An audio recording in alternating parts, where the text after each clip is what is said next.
Olá, turma, tudo bem? Vamos lá para a nossa leitura, né? Mais um dia. Deus tem nos dado graça até aqui. Glória a Deus. Vamos orar, entregar esse momento para o Senhor e já começar nossa leitura sem perda de tempo. Jesus, muito obrigado por essa noite, muito obrigado por esse dia, muito obrigado por esse tempo que o Senhor tem nos dado. Muito obrigada, Senhor, por essa leitura. Muito obrigada por esse grupo, Senhor, de irmãos que o Senhor tem colocado, que está aqui junto conosco, mergulhado na Tua palavra, desejando Te conhecer, desejando ouvir um pouco mais do Senhor, ser ministrado pelo Teu Espírito. Eu Te agradeço, Jesus, tanto por esses jovens, adolescentes que estão comigo nesse grupo, quanto aos irmãos mais adultos, que estão sedentos também por conhecer mais o Senhor. Obrigada, Jesus, por mais esse ano que o Senhor está nos dando já aí, início de janeiro. Hoje já nós estamos no dia 20 de janeiro. E como tem sido bom e maravilhoso, Senhor, caminhar mais uma vez, mais um ano, Senhor, dia após dia dentro da Tua palavra. Obrigada, Jesus, pelos ensinos. Obrigada, Pai, por cada rema, por cada revelação que Teu Espírito traz ao nosso coração, cada entendimento que o Senhor traz ao nosso coração, porque nós temos ouvido o Teu Espírito todos os dias, ministrando a nossa vida, nos enchendo com graça e sabedoria. Obrigada, Espírito de Deus. Amém. Vamos lá, gente? Hoje a gente vai continuar, então, hoje dia 20 de janeiro, semana 3, dia 5. Nós vamos continuar em Gênesis 22 até o capítulo 24, 22, 23 e 24. Diz assim, capítulo 22, versículo 1. Depois de algum tempo, Deus pôs Abraão à prova. Abraão, chamou Deus. Aqui estou, respondeu Abraão. Então Deus disse, tome o seu filho, seu único filho, Isaque, a quem você tanto ama, e vai para a terra de Moriá. Lá ofereça o seu filho Isaque em sacrifício, como oferta queimada num dos montes que eu lhe mostrar. Na madrugada seguinte, levantou-se Abraão e preparou o seu jumento. Levou consigo 2 de seus servos e Isaque, seu filho. Rachou lenha para o sacrifício e foi com eles para o lugar que Deus lhe tinha indicado. Depois de 3 dias de caminhada, Abraão viu o lugar de longe. Então disse aos seus servos, esperem aqui com o jumento. Eu e o rapaz vamos até lá. E depois de adorarmos, voltaremos. Abraão colocou a lenha do sacrifício nos ombros do seu filho Isaque, e ele levou uma tocha de fogo e a faca. E assim os dois caminharam juntos. Isaque disse a Abraão, seu pai, meu pai, que é meu filho? Respondeu Abraão. Perguntou-lhe Isaque, temos lenha e fogo, mas onde está o cordeiro para o sacrifício? E respondeu Abraão, Deus vai prover o cordeiro para o sacrifício, meu filho. E continuaram andando juntos. Quando chegaram ao lugar que Deus tinha indicado, Abraão construiu um altar, arrumou a lenha sobre ele, amarrou seu filho Isaque e o colocou no altar em cima da lenha. Depois pegou a faca para sacrificar o seu filho. Nesse momento, o anjo do Senhor gritou do céu, Abraão, Abraão. Aqui estou, respondeu ele. Então o anjo disse, não toque no rapaz, não lhe faça nada. Agora sei que você teme a Deus, porque não me negou nem mesmo o seu amado filho, o seu único filho. Nisso Abraão viu um carneiro preso pelos chifres num arbusto. Tomou Abraão o carneiro e o ofereceu como oferta queimada ao Senhor, em lugar de Isaque. Abraão chamou aquele lugar de o Senhor proverá, porque por esse nome é conhecido até hoje. Então, pela segunda vez, o anjo do Senhor gritou do céu a Abraão e disse, juro pelo meu próprio nome, diz o Senhor, como você me obedeceu e não me negou o seu único filho, certamente abençoarei você e farei seus descendentes tão numerosos como as estrelas do céu e como a areia na praia do mar. Os seus descendentes conquistarão as cidades dos seus inimigos, e por meio dos seus descendentes todas as nações da terra serão abençoadas, porque você me obedeceu. Assim voltou Abraão aos seus servos, e juntos partiram para Berseba, onde passaram a morar. Depois desses acontecimentos, chegou a informação de que Milca, mulher de Naor, irmão de Abraão, tinha gerado estes 8 filhos: Uz, o mais velho, Buz, seu irmão, Quemuel, pai de Arã, Quezede, Azo, Pildas, Gidlaf e Betuel, pai de Rebeca. Estes foram os 8 filhos que Milca deu a Naor, irmão de Abraão. Reumá, a concubina de Naor, lhe deu os seguintes filhos: Tebá, Gaã, Taás e Maacá.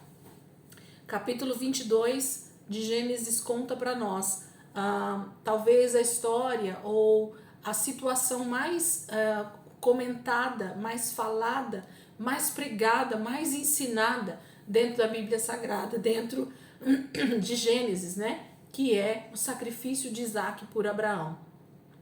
Esse chamado de Deus para Abraão para sacrificar o seu próprio filho em oferta ao Senhor, em oferta queimada ao Senhor. E quando nós chegarmos lá em Hebreus, o livro de Hebreus, ele vai falar que Abraão sabia, havia dentro do seu coração uma confiança tamanha de que Deus, mesmo que ele chegasse a sacrificar Isaac, matar Isaac, Deus ressuscitaria Isaac e traria Isaac à vida novamente, porque era o filho da promessa. Irmãos, quando a gente tem uma palavra de Deus liberada no nosso espírito, quando nós temos uma convicção que vem do Senhor, não da nossa mente, não da nossa vontade, não dos nossos anseios, não das nossas emoções, mas quando há uma palavra liberada pelo próprio Deus a nosso respeito, a respeito daquilo que Deus tem para o futuro para nós, nós podemos confiar. Então toda a palavra de Deus em que nós lemos e que a gente medita e que Deus está falando conosco é uma promessa e nós podemos nos firmar nela, porque Deus vai cumprir cada uma das suas promessas. A meu respeito, a respeito de família, a respeito da igreja, a respeito das nações, a respeito da volta de Jesus, a respeito do reino milenar, a respeito da vida eterna. Então tudo que Deus promete na palavra, Ele vai cumprir sem deixar nada para trás. Então Abraão tinha uma convicção no seu coração e assim ele obedeceu. A diferença está em quando Deus fala, como é que eu me comporto, como é que eu reajo a esse falar de Deus. Vou duvidar do próprio Deus falando comigo? De maneira nenhuma, né? Esse tem que ser a nossa maneira de lidar com quando Deus ministra a nossa vida através da palavra, quando Deus te confronta, quando Deus te pede algo muito difícil, quando Deus fala com você sobre algo que você ama muito, que você possa obedecer. Capítulo 23. Quando Sara estava com 127 anos de idade, morreu em Kiriat Arba, que é Hebrom, na terra de Canaã. E Abraão lamentou a morte de Sara e chorou por ela. Depois Abraão levantou-se, deixou o lugar onde estava o corpo de sua mulher e foi falar com os heteus. Sou um estrangeiro que moro na mesma terra em que vocês moram. Vendam-me, por favor, um pedaço de terra para que eu possa enterrar a minha mulher. E responderam os heteus a Abraão: Ouça-nos, o Senhor é um príncipe de Deus entre nós. Enterre a sua mulher numa das nossas melhores sepulturas. Nenhum de nós negará a sua sepultura para que o Senhor enterre a sua mulher. Abraão levantou-se e curvou-se perante os heteus, povo daquela terra, e falou a eles: Como estão sendo tão amáveis, permitindo que eu sepulte a minha esposa? Peço que intercedam por mim perante Efrom, filho de Zoar. Peçam a ele que me venda por um preço justo a caverna de Macpela, que se encontra na divisa das suas terras. Ela servirá como sepultura para minha família. Efrom, o heteu, estava sentado no meio do seu povo e respondeu a Abraão na presença de todos os heteus que tinham vindo à porta de entrada da cidade. De modo algum, meu senhor, ouça-me, eu dou ao Senhor o campo e a caverna que nele está. Eu o dou na presença do meu povo, sepulte a sua mulher. Abraão inclinou-se de novo diante do povo daquela terra e disse a Efrom, na presença dos heteus reunidos: Se você concorda, por favor, ouça-me. Eu desejo pagar o preço do campo. Depois de pagar, farei o enterro da minha mulher. E respondeu Efrom a Abraão: Ouça-me, meu senhor. O terreno vale 400 moedas de prata. Mas o que significa isso entre mim e você? vá e sepulte a sua mulher. Tendo ouvido isso de Efron, Abraão concordou com o preço e pesou 400 moedas de prata diante dos heteus, moeda corrente entre os mercadores. Assim, o campo de Efron em Macpela, perto de Manre, incluindo a caverna e o arvoredo dentro das divisas do campo, foram transferidos a Abraão como sua propriedade. Esse acordo foi realizado diante de todos os heteus que tinham vindo à porta de entrada da cidade. Assim Abraão sepultou a sua mulher Sara na caverna do campo de Macpela, perto de Manre, lugar também conhecido por Hebrom, que fica na terra de Canaã. Assim o terreno e a caverna foram cedidos pelos heteus a Abraão para serem usados como lugar de sepultamento. Capítulo 23 fala, infelizmente, de um luto muito difícil para Abraão, porque ele está aqui com sua esposa querida Sara, aos 127 anos de idade, morreu e então ela devia ser sepultada, né? E como Abraão era estrangeiro, né? Ele vivia, na verdade, como estrangeiro em Canaã, ele não era nascido ali, então ele é tido como estrangeiro. Mas o Senhor tinha dito para ele ir para lá e habitar naquela terra. Então ele tinha que pedir permissão, ele tinha que comprar propriedades, ele tinha que ir adquirindo propriedades para que a sua descendência, para que o seu povo, a sua família toda tivesse onde morar e onde agora sepultar os seus mortos, né? A gente não podia sair sepultando em qualquer lugar, né? Eles não tinham essa liberdade, tinha que ter um lugar específico e geralmente nesse contexto histórico eram em cavernas, eram em lugares que eles tinham que enterrar dentro das pedras em cavernas. E Abraão então compra um pedaço de terra que ele identifica como um lugar bom, maravilhoso, bonito. Havia cavernas para sepultar Sara e compra então do heteu chamado Efron, que era provavelmente o príncipe ali, né, o governador, o rei daquela nação, daquele lugar. Ele compra essa terra por 400 moedas de prata, ou 400 quilos, né, de prata. Deixa eu ver aqui. 400 moedas de prata, isso, ele pesa 400 moedas de prata e compra e faz então o sepultamento de Sara. E ali ele fala também que vão ser sepultados todos os da sua família. Então era um jazigo, né, familiar, não era só para enterrar Sara. Aquela caverna toda serviria para enterrar Abraão, para enterrar os seus filhos, enterrar toda a sua família que estivesse morando ali em Canaã ainda. Esse lugar seria um lugar separado para isso. Capítulo 24, nosso último texto de hoje. Bora lá, ele é bem extenso, então vamos nos concentrar para ir lendo e depois a gente faz algum comentário aqui. Capítulo 24. Abraão já era um homem muito idoso e o Senhor tinha abençoado em tudo. Um dia Abraão falou ao servo mais antigo de sua casa, que tomava conta de tudo: coloque a mão debaixo da minha coxa e jure pelo Senhor, o Deus dos céus e da terra, que não deixará o meu filho casar com uma moça dos cananeus, entre os quais vivemos. Prometa que irá à minha terra natal, escolher uma mulher para Isaque, entre os meus parentes de lá. Mas e se a moça que eu escolher não quiser vir comigo para esta terra? Perguntou-lhe o servo. Devo então levar o seu filho de volta à terra de onde o Senhor veio? Cuidado, disse Abraão, não permita que meu filho volte para lá.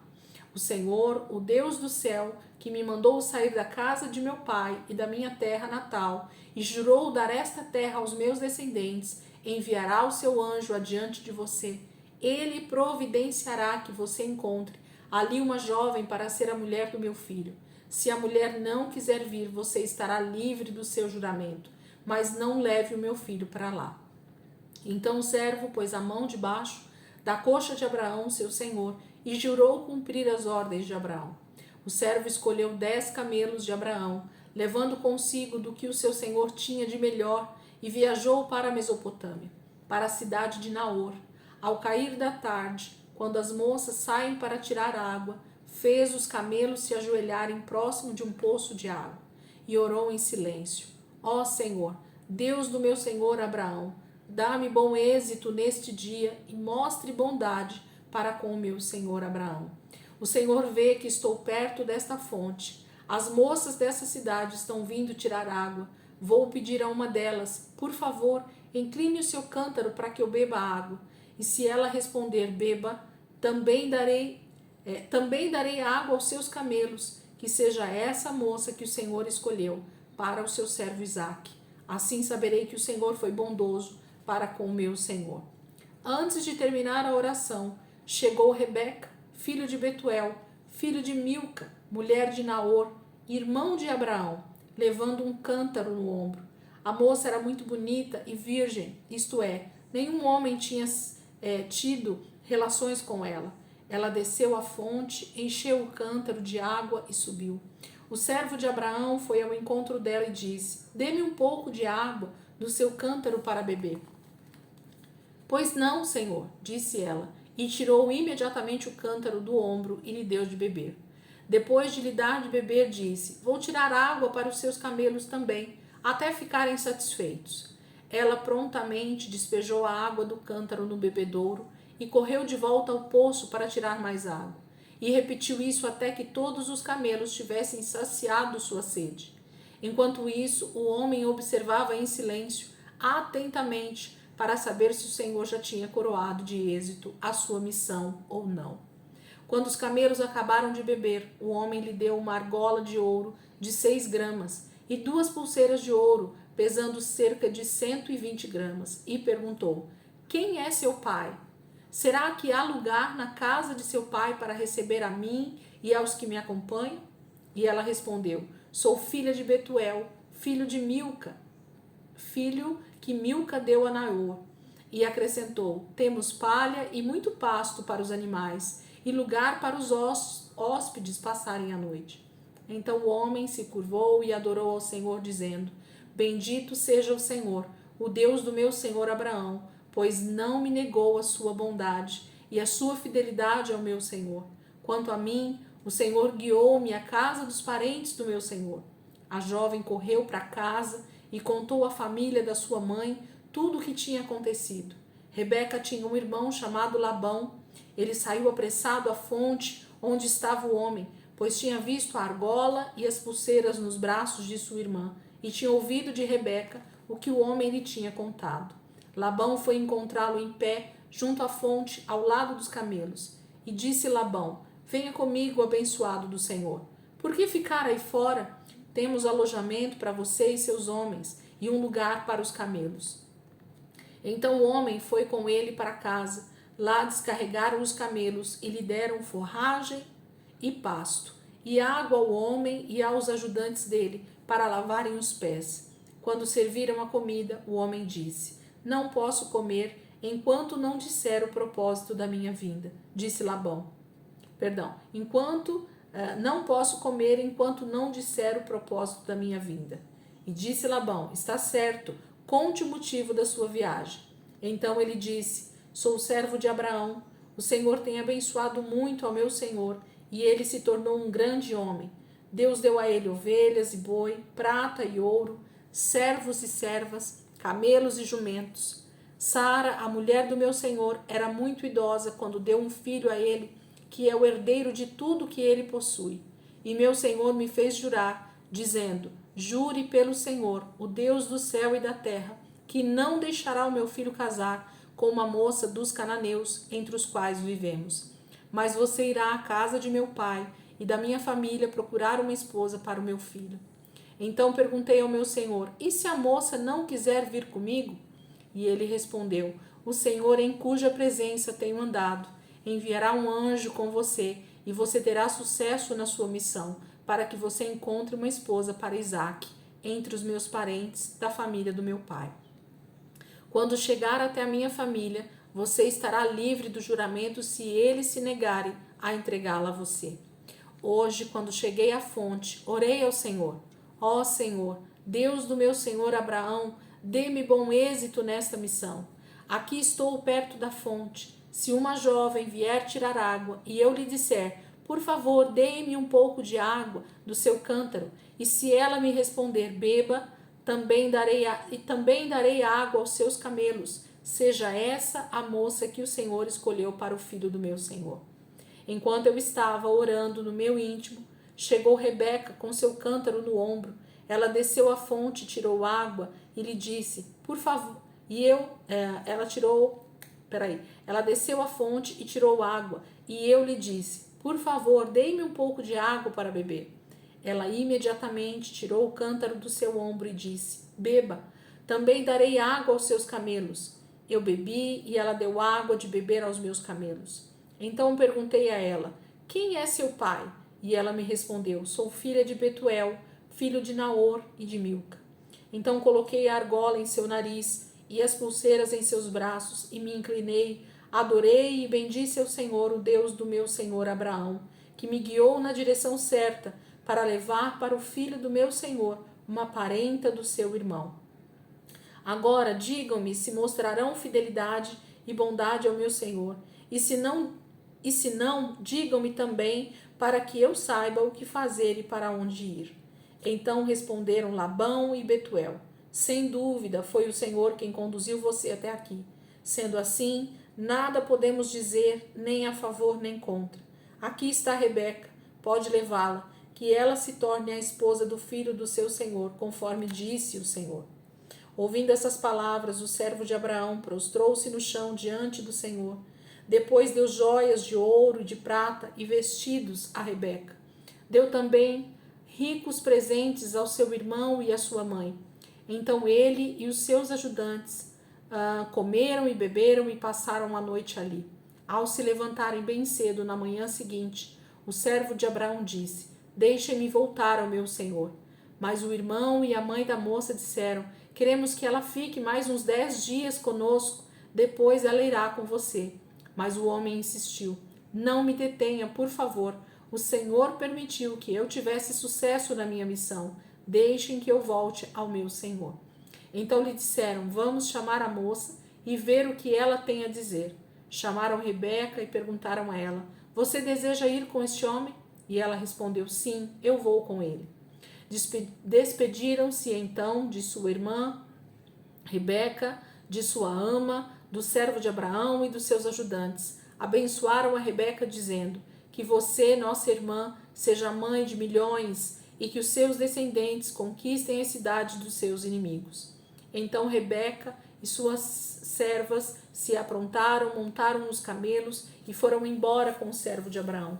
Isaque estava voltando pelo caminho de Beer-Lahai-Roi, pois morava no Neguebe. Ele tinha saído para meditar no campo ao cair da tarde, quando viu que se aproximavam camelos. Rebeca também viu Isaque, desceu do camelo e perguntou ao servo, quem é aquele homem que vem pelo campo no nosso encontro? É o meu senhor, respondeu o servo. Então ela tomou o véu e cobriu-se. Depois o servo contou a Isaque tudo o que tinha feito. Isaque levou a moça para a tenda de sua mãe Sara, e Rebeca tornou-se a sua mulher, e ele a amou. Assim Isaque foi consolado após a morte de sua mãe. Gente, que texto maravilhoso, né? Que história, que tremendo a forma como Deus se moveu nesse momento na vida de Abraão, na vida de Isaque, que era um homem já aos 40 anos aproximadamente, pelo que a história fala, pelo que o tempo, né, da história fala. Na vida de Rebeca, essa jovem que era filha de Betuel, irmã de Labão, e que morava lá na terra natal de Abraão, né, de onde Abraão saiu quando o Senhor o chamou, lá na Mesopotâmia. E esse servo, né, que então tem toda uma direção, tem os ouvidos atentos, sabe fazer a oração correta, né, para ter êxito. E Deus então dá direção em tudo, direciona tudo, o leva até a casa de Naor, de Betuel, perdão.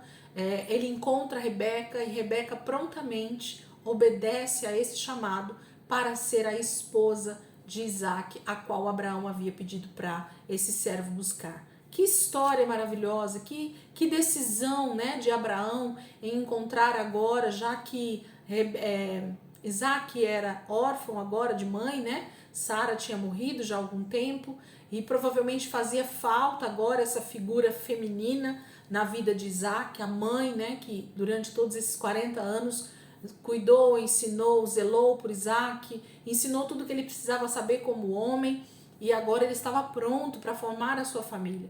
Então, no momento em que Abraão percebe essa ausência de Sara, a mãe de Isaac, agora uma nova mulher, uma nova auxiliadora, idônea, né, precisava estar na vida de Isaac. E Rebeca entra então nessa história como essa mulher escolhida, direcionada pelo próprio Deus a estar do lado de Isaac. Lembrando então, já que nós estamos sempre falando da genealogia, e eu queria que você fizesse então esses quadros aí dessa genealogia para que você entendesse. Então a gente vê Isaac, o filho da promessa, né? O filho de Abraão e Sara, que dele a descendência de Deus viria, né? A linhagem do Senhor viria, inclusive. Ele se casa com uma prima, né? A filha do seu tio, praticamente, né? Abraão era irmão de Naor. Na verdade, Rebeca é praticamente neta, né? Sobrinha neta de Abraão, acho que é alguma coisa assim, eu não estou conseguindo raciocinar muito bem, mas se você fizer aí, né, a genealogia, você vai identificar, eu tenho anotado nos meus cadernos aqui. Então, Rebeca é parente muito próxima de Isaac, né? E eles se tornam, então, nesse momento, marido e mulher.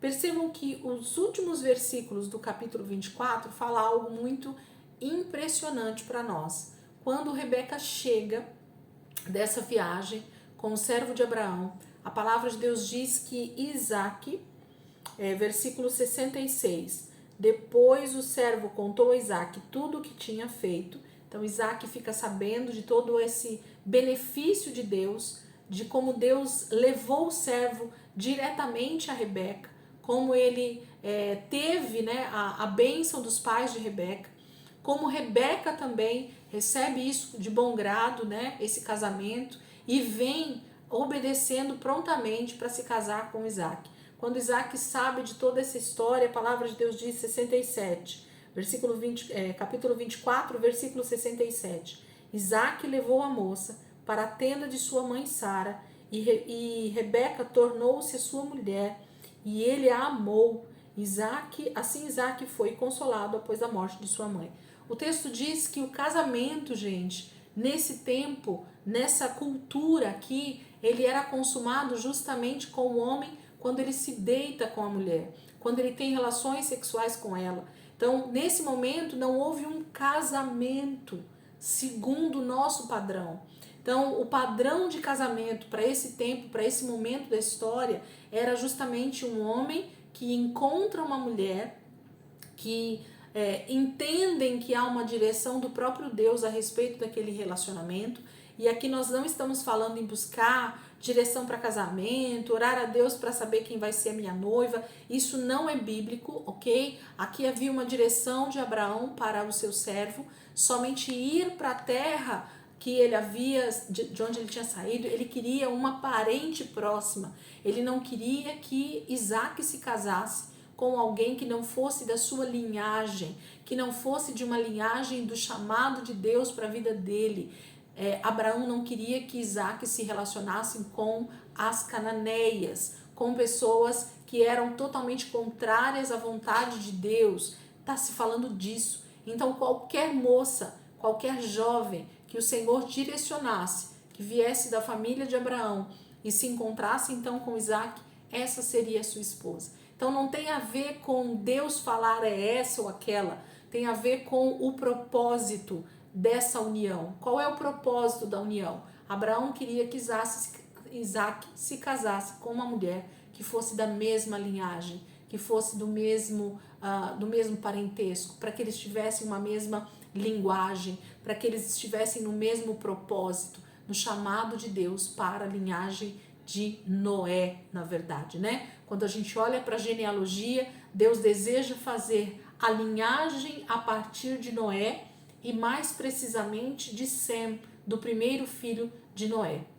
Então toda a linhagem que Deus queria para o seu povo, para que Jesus nascesse dessa linhagem, tem a ver com isso. Então Isaac não poderia se casar com outra mulher que não fosse da mesma linhagem de Sem, que não fosse da mesma linhagem de Noé, que não fosse da mesma linhagem de Abraão, que havia um chamado e um destino, um propósito para esse menino chamado Isaac.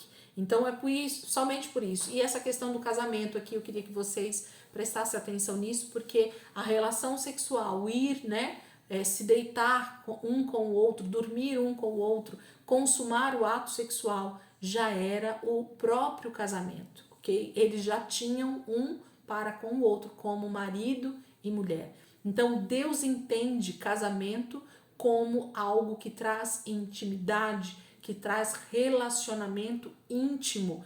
Tudo que é relacionado a isso, Deus entende como casamento. Então, por que eu estou falando isso? Porque o contexto que a gente tem hoje, na nossa cultura totalmente ocidental, e muito antes, inclusive, não estou falando só desse tempo, não. Há muitos e muitos mil anos, isso já se perdeu, né? Em que as pessoas, elas têm relações sexuais com várias pessoas durante a sua vida, e para elas está tudo certo, e se eu não gostei eu não vou casar, e se, né, tantas coisas. Então a gente pode olhar para a palavra e já ver aqui nos primeiros capítulos da Bíblia coisas tão importantes que o próprio Deus está ensinando e deixando bem claro aqui para nós qual é o propósito e o desejo de Deus para o casamento, para a relação sexual entre um homem e uma mulher, para o casamento, para o leito conjugal, ok? É para isso. Somente com o seu marido, somente com a sua esposa, ok? Tem um propósito lindo e maravilhoso no casamento e no próprio ato sexual. Deus fez isso, é poderoso, é maravilhoso e é santo. Amém, queridos? Deus abençoe quem está aí comigo na leitura somente, né? Nós terminamos já a nossa leitura de hoje, do capítulo 23, 22, 23 e 24. E aí a gente vai orar um pouquinho agora. Eu quero, nesse momento, te chamar aí para oração, quem tem orado comigo. E a gente vai continuar hoje um pouquinho dentro das orações apostólicas, né? As orações que os apóstolos deixaram, que os primeiros discípulos de Jesus deixaram para nós nas cartas, né? Aqui nos textos bíblicos do Novo Testamento, para que a gente pudesse orar. Porque se eles foram inspirados pelo Espírito Santo para deixar isso registrado para nós, isso quer dizer que Deus tem propósito nessas orações. Deus tem propósito nessas orações específicas, porque elas são inspiradas pelo próprio Espírito Santo. Amém? Hoje a gente vai orar um pouquinho dentro de Filipenses, capítulo 1, versículo 3, 4, 9, 10 e 11. Então nós vamos estar lá em Filipenses, uma carta que Paulo escreve aos irmãos em Filipo, e ele fala algumas coisas, que é o desejo do coração do Pai, que é o desejo do coração de Deus para aquela igreja, e isso então automaticamente nos alcança hoje. Amém? Diz assim, Filipenses 1, versículo 3 em diante. Agradeço ao meu Deus todas as vezes que me lembro de vocês. Em todas as minhas orações por todos vocês, sempre oro com alegria. E esta é a minha oração. Senhor, que nessa noite nós possamos compreender, Senhor, que orar uns pelos outros, orar pela igreja, orar pelo corpo de Cristo, orar pelos nossos amados irmãos, orar, Senhor, por aqueles que o Senhor tem colocado perto de nós, para que nós possamos cuidar, para que nós possamos discipular, para que nós possamos ajudar na caminhada cristã, Senhor. É o teu desejo, é o desejo do teu coração, Senhor, que nós possamos orar uns pelos outros em amor, com misericórdia, com bondade, com sabedoria, com discernimento, Senhor, sabendo o que dizer, sabendo o que orar, sabendo qual é o propósito que o Senhor tem para nós como igreja, para nós em particular como indivíduo, para nós em particular como homens e mulheres que o Senhor tem chamado para um propósito de relacionamento. Jesus, o apóstolo Paulo, escrevendo aqui para os irmãos lá em Filipos, Senhor, no primeiro século, diz que ele se alegrava ao lembrar dos irmãos, ao lembrar deles que estavam ali, mesmo que sofrendo a perseguição daquele momento da história, mesmo com tantas dificuldades econômicas, mesmo com tantas dificuldades sendo perseguidos pelo Império Romano, esses irmãos perseveravam. E essa era a alegria do apóstolo Paulo. E essa precisa ser, Senhor, a nossa alegria nesses últimos dias, de que nós vamos orar uns pelos outros, para que esse mesmo amor, para que essa mesma comunhão, para que essa mesma decisão, Senhor, de nos unirmos em fé, em unidade como corpo de Cristo, nós possamos estar orando uns pelos outros. Então, nesse momento, Senhor, eu quero sim, Jesus, me juntar, Senhor, aos meus irmãos que também estão orando nesse momento, as pessoas que também estão intercedendo, Senhor, por outras pessoas, para que nós possamos orar pela igreja, pelo corpo de Cristo, Senhor. Não somente aqui na minha cidade, Santo André, Senhor, mas também em outras cidades ao redor, mas, Senhor, que nós possamos sim estar sempre intercedendo uns pelos outros. Em nome de Jesus, a palavra de Deus diz, e esta é a minha oração, que o amor de vocês possa ser cada vez mais abundante. Pai, em nome de Jesus, que o teu amor, que o amor que procede do Pai, que o amor que o Senhor teve pela minha vida e pela vida dos meus irmãos, possa ser esse o amor que habite em nós ricamente, que seja esse o amor que a igreja dos últimos dias, Senhor, compartilhe com o mundo, que seja esse amor que nós possamos estar dando uns para os outros, o amor que não se ensoberbece, o amor que não se inflama de inveja, o amor que tudo sofre, que tudo crê, que tudo espera, porque cremos, Senhor, que esse amor então procede do Senhor.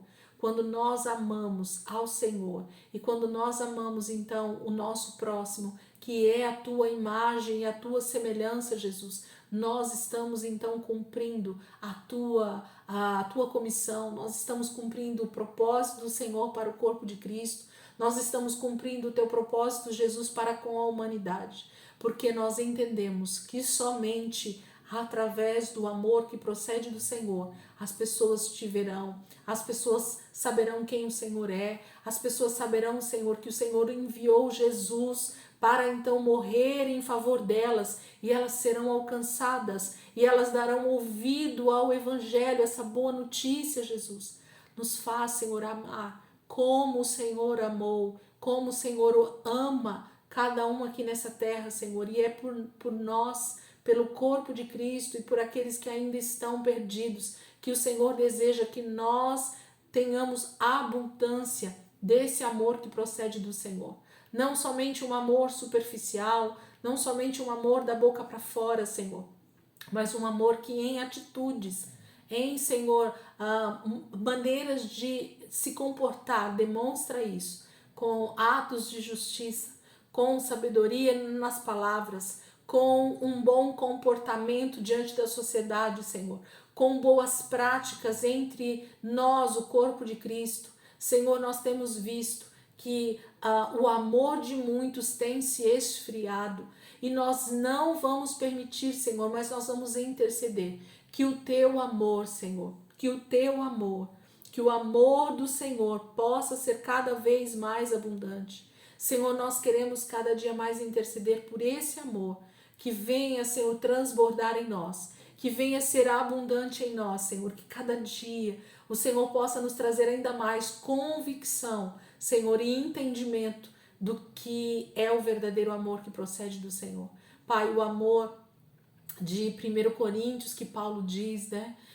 Depois nós vamos também orar esse texto, Senhor, e nós queremos compreender esse amor que não tem acima de todas as coisas os dons, esse amor que não tem acima de todas as coisas, Senhor, as outras coisas. Eu vou pegar o texto porque eu quero orar aqui, 1 Coríntios capítulo 14, vamos aproveitar que o texto, Paulo fala sobre isso, e a gente então possa realmente orar segundo o que a palavra de Deus diz. 1 Coríntios capítulo 13, versículo 1 diz assim: ainda que eu fale a língua dos homens e dos anjos, se não tiver amor, serei como sino que ressoa ou como prato que retine.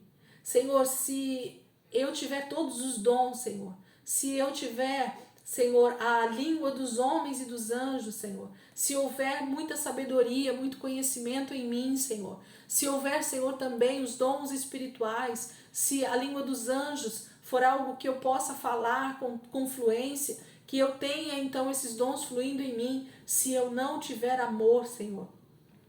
Porque amor, Senhor, não diz respeito a sentimentos. Amor, Jesus, não tem a ver com aquilo que eu sinto, mas tem a ver com aquilo que eu decido. O Senhor decidiu nos amar, Jesus. O Senhor decidiu nos amar naquela cruz. O Senhor decidiu me amar quando eu ainda era pecadora. O Senhor decidiu amar a humanidade quando nós ainda estávamos em pecado. O amor diz respeito a um momento em que aquela pessoa que eu estou amando não tem merecimento desse amor. Jesus, quando nós decidimos amar dessa maneira, então o mundo vai reconhecer o teu amor, Jesus. E o mundo então vai te dar ouvido, Jesus. Então nós vamos alcançar muitos para o teu reino. Esse amor precisa transbordar em nós, Espírito Santo. Esse amor precisa fluir de nós, da nossa forma de falar, da nossa forma de agir, da nossa forma de se comportar. Tem a ver com decisão, Jesus. Tem a ver com a minha forma de lidar com o meu próximo, Pai. Nós precisamos aprender o que é amar ao próximo, como nós amamos a nós mesmos. Ah, Jesus, muito obrigada, Deus, por essa palavra. Versículo 2, 13:2. Ainda que eu tenha o dom de profecia, saiba todos os mistérios e todo o conhecimento, e tenha uma fé capaz de mover montanhas. Se eu não tiver amor, eu nada serei. Jesus, se nós tivermos todos os dons operando dentro do corpo de Cristo, se as pessoas estiverem ali, Senhor, sendo movidas pelo Teu Espírito, a profetizar, Senhor, a curar enfermos, a falar em outras línguas, a ter, Senhor, todos os outros dons, Pai.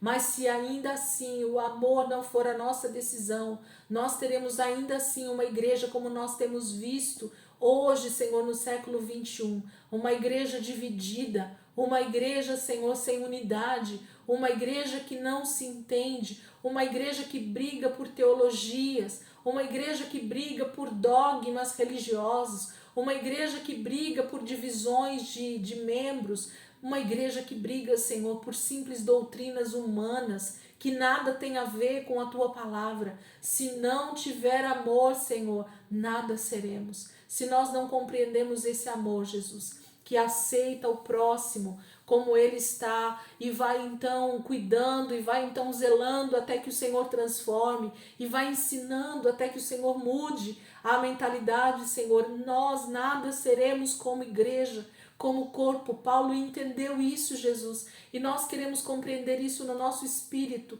e nós queremos compreender isso no nosso entendimento de cristãos, Pai, em nome de Jesus. Senhor, não permita que o nosso entendimento seja o mesmo, Pai, que a nossa mente seja transformada pela Tua palavra, que no momento em que nós estivermos agindo, Senhor, sem esse amor, o Senhor derrame sobre nós um amor sobrenatural, que nós possamos olhar para as vidas, Senhor, com o mesmo olhar que o Senhor tinha, e é esse olhar que transforma, Pai, porque o amor, ele é o que cobre uma multidão de pecados. O amor é aquele que realmente transforma uma realidade, transforma um lugar, transforma uma família, transforma uma vida, Senhor, que já não tinha mais esperança.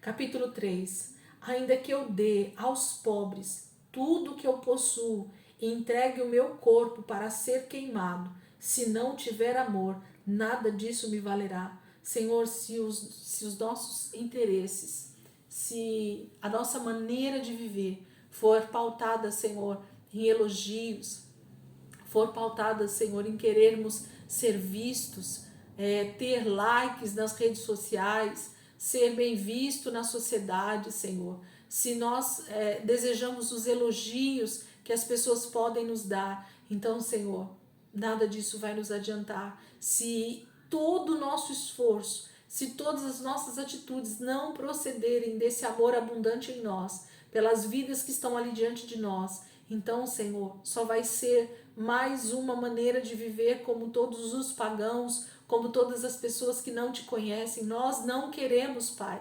essa maneira de viver vã, essa maneira de viver egoísta, essa maneira de viver centrada no eu, centrada na minha vontade, centrada, Senhor, na minha maneira de viver. Mas nós queremos, Pai, o amor que procede do Teu Espírito, o amor que procede da essência que é o Senhor, o amor que realmente se entrega sem reservas, sem nenhum tipo de pudor, Senhor, como o Senhor se entregou. Versículo 4. O amor é paciente. Ô Senhor, nos faz sim, Senhor Jesus, ter paciência com os mais fracos. Nos faz sim, Senhor, que o amor seja paciente nas nossas atitudes, Senhor. Que haja sim, Senhor, esse fruto do Espírito em nós, a longanimidade, Senhor, a paciência, a bondade, Senhor, esteja sobre nós, porque é um fruto que vem do Teu Espírito. Quando o Teu Espírito está habitando em nós, então nós vamos sendo transformados, Espírito Santo, e a nossa realidade muda. O amor é bondoso, não inveja, não se vangloria, não se orgulha, não maltrata. Senhor, como nós temos visto essa realidade nas obras da carne em nós ainda, Jesus. Nós não queremos invejar, Jesus. Nós não queremos ter inveja, porque a inveja não procede do Senhor. O Senhor tem uma medida para cada um de nós. O Senhor tem ministérios, dons, talentos, Senhor, que são derramados sobre todos nós de maneira tão especial pelo próprio Senhor. Pai, nós queremos agir segundo aquilo que o Senhor tem derramado em nós. Nós não queremos agir com inveja, nós não queremos o que é do outro, nós não queremos aquilo que o Senhor tem proporcionado ao meu irmão, nós não queremos, Pai, aquilo que está na vida do outro, muito menos, Pai, nós queremos aquilo que não é a vontade do Senhor em nós. Pai, nós não queremos invejar a vida de ninguém, nós não queremos invejar as posses de ninguém, nós não queremos invejar o propósito, nós não queremos invejar os dons que estão operando na vida do próximo. Nós queremos o amor do Senhor que nos une e que nos faz ser corpo e que nos faz ser um no Senhor e que nos faz derramar aquilo que nós temos na vida das pessoas que precisam. E aí elas conseguem ver o Senhor, elas conseguem ver o amor que ficou encarnado aqui, mas que morreu e ressuscitou para que eu e você, nós pudéssemos ter essa vida, Jesus. Oh, Senhor, faz a igreja compreender isso, Pai. Faz o corpo de Cristo compreender isso cada dia mais. Nós intercedemos, Pai, para que essa revelação, para que esse entendimento seja absorvido, Pai, pelo corpo de Cristo, que nós possamos fazer a diferença onde nós estamos, na nossa cidade, na nossa igreja local, mas que o alvo, Senhor, seja o amor do Senhor ser abundante no corpo de Cristo. O amor do Senhor ser abundante no corpo de Cristo. O amor do Senhor ser abundante na igreja local, para transbordar para a cidade, para transbordar no bairro, para transbordar no município onde a igreja está, Senhor. Queremos sim alcançar tantos quantos o Senhor colocar diante de nós, Pai. Aonde o Senhor nos levar, que o Teu amor transborde nas nossas atitudes, que a nossa fala transborde o Teu amor, Jesus. Que não haja, Senhor, palavras duras, palavras caluniadoras, palavras, Senhor, de maltrato, Senhor. Quantos de nós tem maltratado com palavras e depois nós queremos falar do Teu amor, Jesus, depois nós queremos profetizar na vida das pessoas. A Tua palavra diz que de uma mesma fonte, da nossa boca, não pode jorrar dois tipos de água, ou água doce ou água salgada, ou bênção ou maldição, ou amor ou desamor, Jesus. Oh, Pai, nos ajuda a compreender isso, Jesus. Nos ajuda a compreender esse amor, Jesus. Viver na verdade, Pai. Versículo 5. Não maltrata, não procura os seus interesses, não se ira facilmente, não guarda rancor. O amor não se alegra com a injustiça, mas se alegra com a verdade. Tudo sofre, tudo crê, tudo espera, tudo suporta. O amor nunca perece. Pai, a essência que é o Senhor, essa bondade, essa misericórdia, esse amor que procede do Senhor, Pai, para nós, que ele seja abundante. Paulo está pedindo isso, Senhor, para a igreja de Filipe. E eu nessa noite, Senhor, peço pela igreja local onde eu estou, pela ICP. Mas eu peço também por todas as igrejas que estão ao redor da minha igreja, na minha cidade, Santo André, Senhor, no meu estado de São Paulo, na minha nação, Brasil, Jesus. Que o Senhor possa derramar desse amor de maneira sobrenatural, que o amor do Senhor transborde em nós.